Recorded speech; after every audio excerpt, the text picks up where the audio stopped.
Part 1. The Lost Igbo Diaspora, Jamaica and Haiti.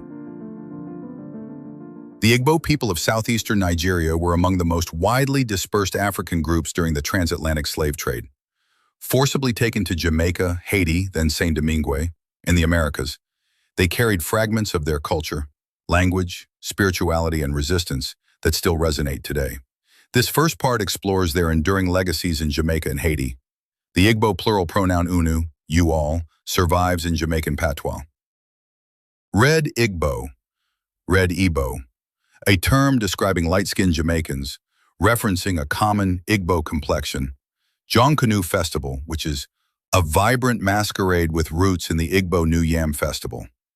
The Jamaican river spirit, River Muma, closely resembles the Igbo water deity, Idemili. One poignant reminder of this history is the grave of Archibald Monteith, an Igbo man enslaved in Jamaica. His recorded narrative, like many others, reflects the forced migration that shaped the island's African heritage. Subscribe for more fact about Igbos.